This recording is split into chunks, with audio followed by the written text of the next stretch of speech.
مرحبا وأهلا بكم في برنامج داخل واشنطن. معكم مضيفكم روبرت ساتلوف. لقد أطلقوا عليها اسم القضية الأكثر إلحاحا في جيلنا، وربما هي أهم قضية سنواجهها على الإطلاق: تغير المناخ. إنه متجذر في تقييم يقول إنه عبر حرق الوقود الأحفوري يخلق البشر إضرارا فادها ببيئتنا، وبما في ذلك ارتفاع درجة حرارة الكوكب إلى درجة أننا ندمر ما نحتاج إليه للبقاء على قيد الحياة، وخاصة الهواء النظيف والمياه النظيفة. بمعنى آخر، إن ذلك يستند إلى حقيقة إننا أسوأ أعداء لأنفسنا. بالنسبة إلى إدارة بايدن، يعتبر تغير المناخ بمثابة مسألة أمن قومي على رأس جدول أعمال الرئيس. معرفة ما مدى خطورة هذه المشكلة، معرفة ما مدى جدية رد فعل الحكومة. هل سيتمكن البيت الأبيض من إخراج تقدم جوهري؟ هل الكونغرس شريك في هذا الجهد أم عقبات بوجهه؟ لمناقشة التحدي المتمثل في تغير المناخ ورد فعل إدارة بايدن تجاه ذلك، يسعدني أن أرحب بفريق من خبراء العلوم وخبراء السياسات، من بينهم جيف روث وزويا تيرستين وغابرييل فيليبيلي. Welcome back to Dakhel, Washington. It's been called the greatest issue of our time, the global emergency, the issue more than any other that will affect not just our lives, but our children and grandchildren. I'm referring, of course, to climate change. What can be done about it? How serious is it? How imminent is the danger? And what do we want our politicians to do? To discuss these issues, I'm delighted to welcome Jeff Roth, Gabriel Filippelli, and Zoya Tierstein. Thank you very much for joining, all of you. We're approaching another climate summit, this one in Glasgow, that will be described by many as the last chance for real change and how the countries of the world deal with the climate crisis. So let's start with the basic question. How serious, how urgent, in your view, is the climate crisis? Zoya, let's start with you. Quite urgent. I would say that it is extremely, extremely urgent. However, I take issue with the with Glasgow COP26 being the last chance. I think that at any point, any action would be very, very good. Okay, fair enough. Gabriel, how serious, how urgent? Very. And I think this last summer of climate-enhanced disasters painted the picture of what a world will look like if we continue down this road. I agree completely with Zoya. It's not a lot. There's never a last chance, but there is. The longer we kick the actions down the road, the worse our future will be. And Jeff, you've dealt with some of these disasters firsthand. How serious, how urgent is this issue? Well, I'm going to echo that. It's extremely urgent. The bulk of the response falls on our local communities in terms of responding to more frequent, more intense, and longer duration storms, floods, fires, pandemic, all of those things. And so local governments in particular have to be prepared.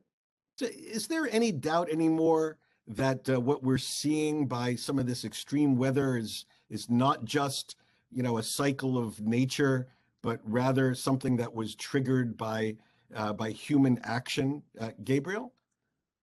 It's become increasingly clear that, yes, these things are enhanced by human action. Yes, there's always been hurricanes and floods and wildfires. Everybody knows that. But if you look at the last 20 years in particular, we've seen the dial of climate just cranked up. We've seen the impacts of climate change enhanced tremendously. It's almost like the Earth system absorbed some of the carbon emissions that we produce and muted some of the impact. But the last 20 years has painted a very clear picture of a human footprint on climate change.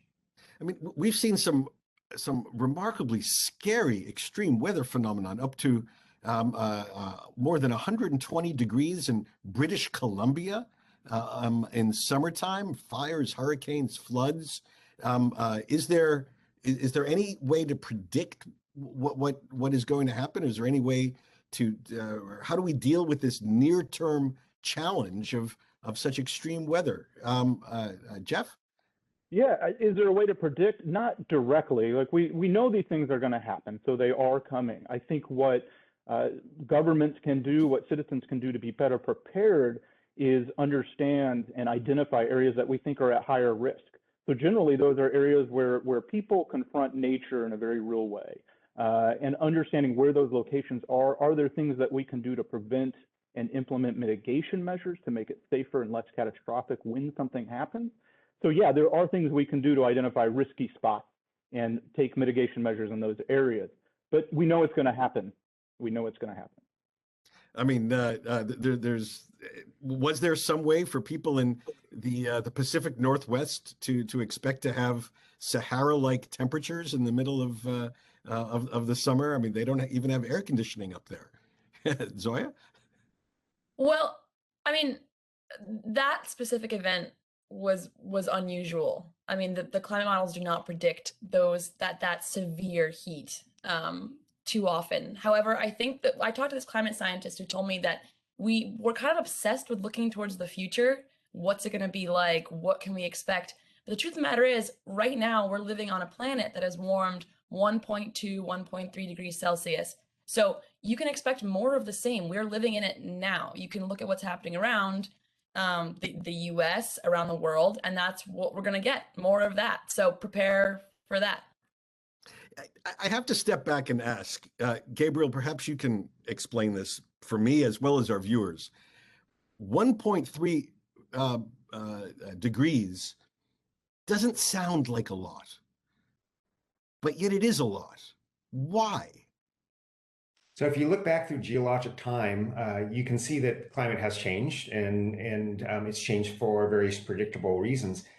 This 1.3 degrees, though, is on par with some of the most extreme natural climate variations, but this is all human footprint. The reason why this 1.3, doesn't seem like a lot, but listen, in the Arctic, it's warmed by a good 5 or 6 degrees, right? That's a global average warming. And it's just simply the matter of physics that the tropics will warm up just a little bit, but the poles are warming up at an extremely high rate, which of course the poles hold most of our ice cover. And that's one of the big concerns for the US and actually globally is sea level rise. And then that just makes any kind of hurricane, any kind of storm, that much more harmful to human infrastructure. I mean, there's just a lot more water in the ocean. Is that it?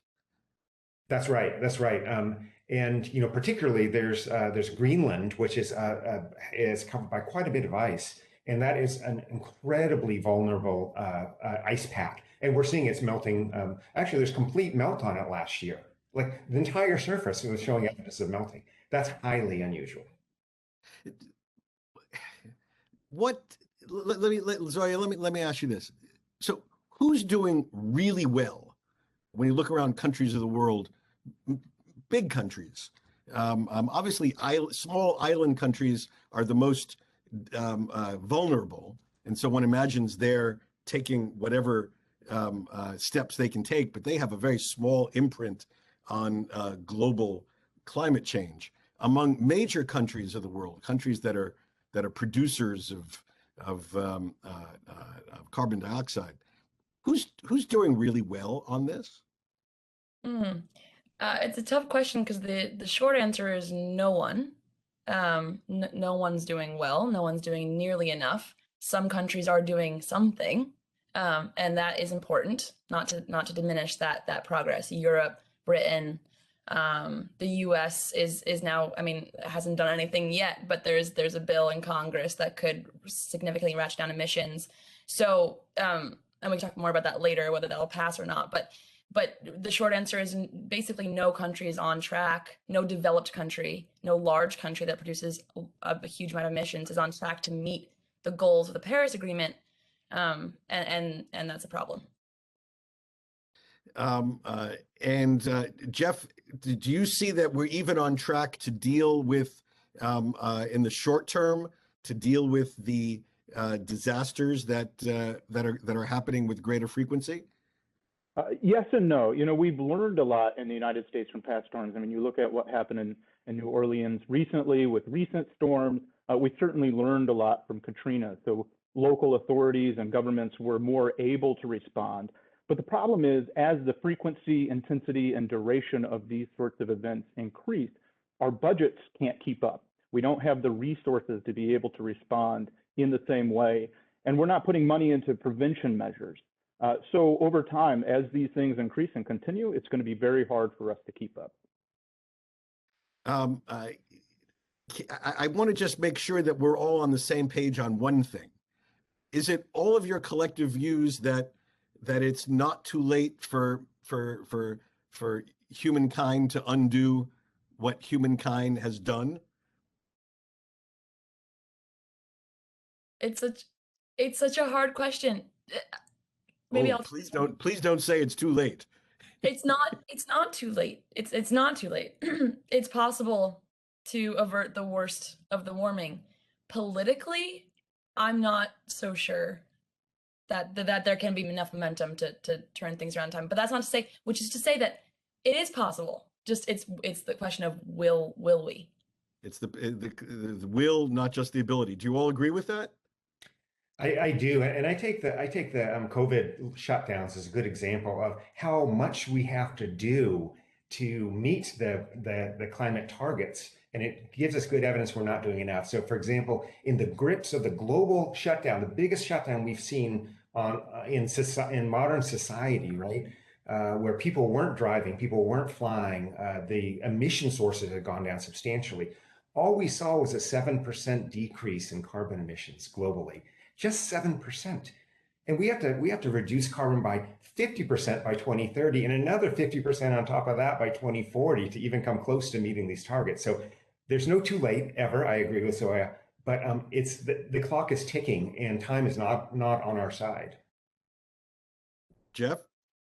Yeah, I'll echo both Zoya and Gabriel. You know, you need leadership, you need political will, and you need a lot of resources. And sadly, there's shortages in all of those areas. All right. Well, given this sort of window into what needs to be done that we just saw with the decrease, small as it was during the pandemic, we're going to come back after the break and take a look at what needs to be done at the local, state, and national levels if we're going to stand a chance of making significant progress, at least, toward the goals that have been set out. So when we come back after the break, here on Dakhel, Washington. Americans may disagree over the wisdom of the Afghanistan withdrawal and the way it was implemented, but except for some on the political fringe, there is no disagreement on the moral and political urgency of rescuing our local Afghan partners who stood by us during the 20 years America was fighting in that country. This is not the first time that waves of such refugees have come to our shores.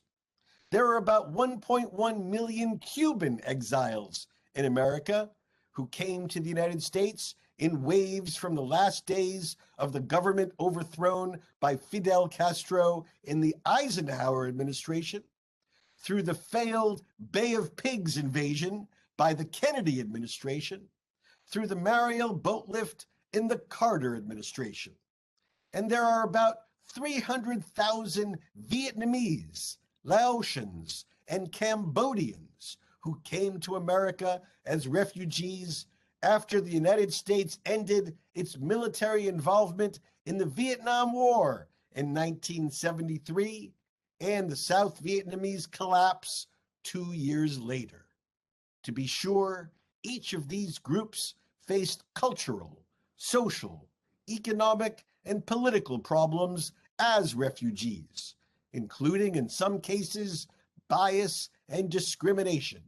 But over time, Cuban and Vietnamese communities became two of the best integrated and most successful immigrant groups in our history.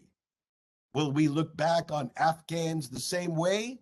Well, if history is any guide, the answer is yes.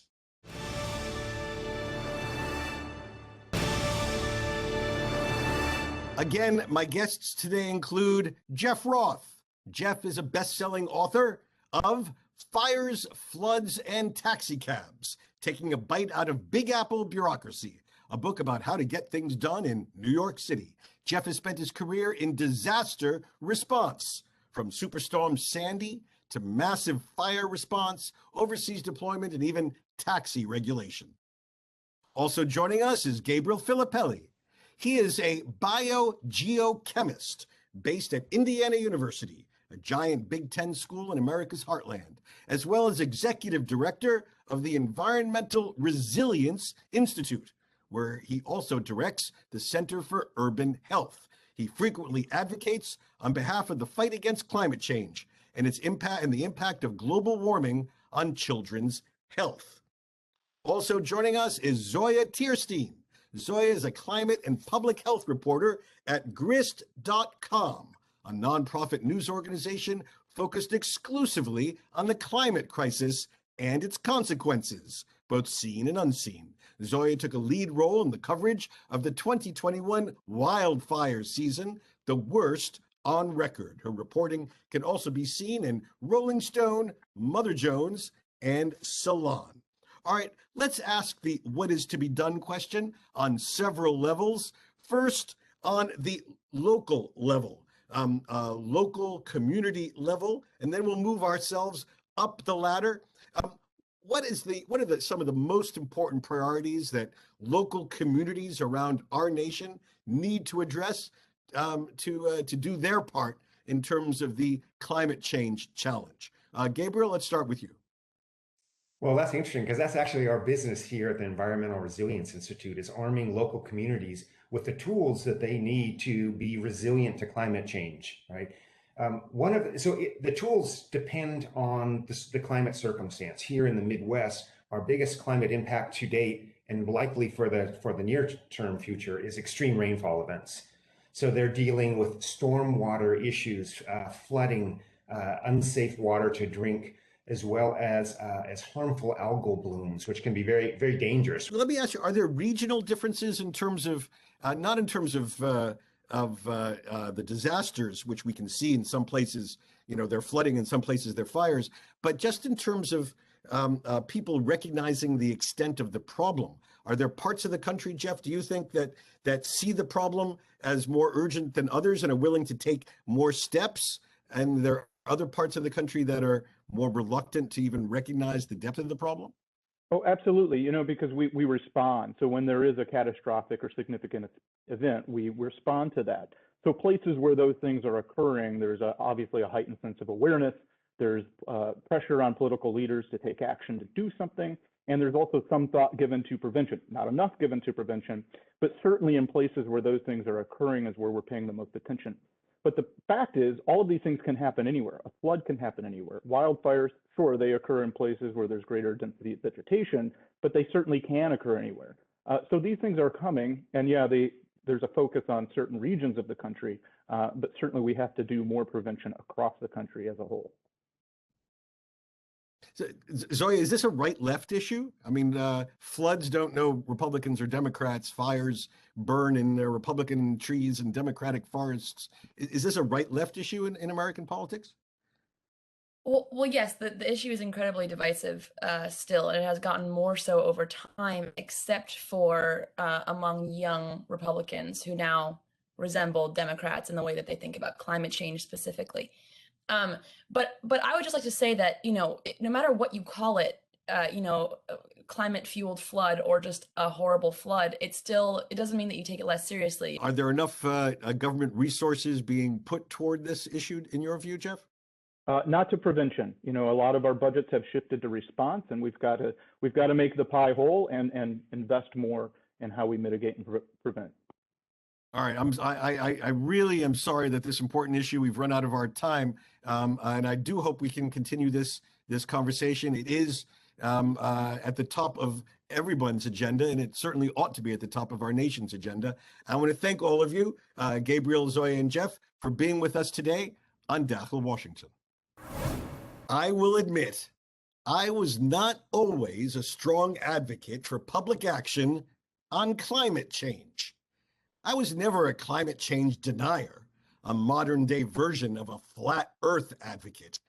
But I have always had an instinctive reaction against doomsday prophets who predict the sky would fall, or in this case, that life on Earth as we have known it is going to come to an end within any fathomable time frame. Moreover, if that were true, a corollary to that first instinctive reaction is a second instinctive reaction of skepticism that there's anything we can do about it. My kids take great delight in reminding me of the infamous moment in my family when I chose to do some environmentally unfriendly act, like buy another combustion engine car or grouse about a 5-cent surcharge on single-use plastic bags by saying, environment schmivironment. I have never lived it down. Mea culpa, mea culpa. In this season of atonement, let me say publicly to all of you, I was wrong.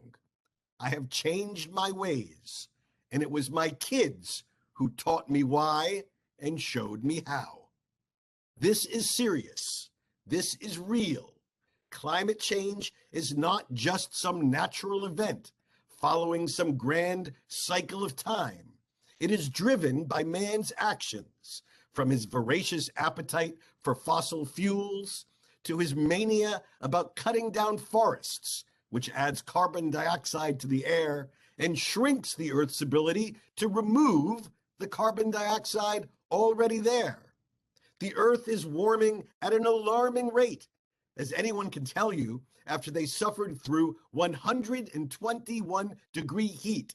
That's 49.6 degrees Celsius in, of all places, British Columbia, in Canada.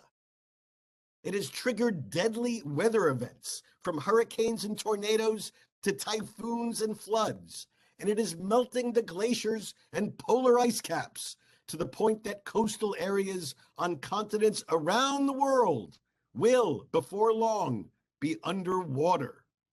I remain convinced that what man has done, man can also undo, that we have within our power the ability to correct the trajectory of tragedy and disaster on which we are now embarked. My newest car is a hybrid. Perhaps my next car will be electric. I also know how hard it is, that we won't get it all done right from the start.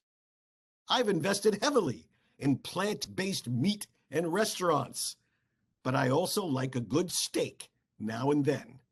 Eventually, maybe, I will give that up. We fight about a lot of issues in our society and in our politics, but this issue is too important to fight about. Look around you at the water shortage in your country, or the electricity shortage, or the food shortage, or the housing shortage. It is all connected to climate change. We all need to urge our leaders to act to save our culture, our society, our civilization in your country and mine. Let's not start tomorrow. Let's start today. Otherwise, there might not be much culture, society, or civilization left to save. Bahada Naslu Lehayat Hadahil Halka min Barnamij Dakhel, Washington. إذا كانت لديكم أي استفسارات أو تعليقات حول هذه الحلقة وخاصة فيما يتعلق بتأثير تغير المناخ في بلادكم، أرجو أن تتواصلوا معي عبر تويتر على هاشتاج Inside Washington أو أن تراسلوني مباشرة على @RobSatloff. سأراكم الأسبوع المقبل وإلى أن ألقاكم. شكرا لكم وإلى اللقاء.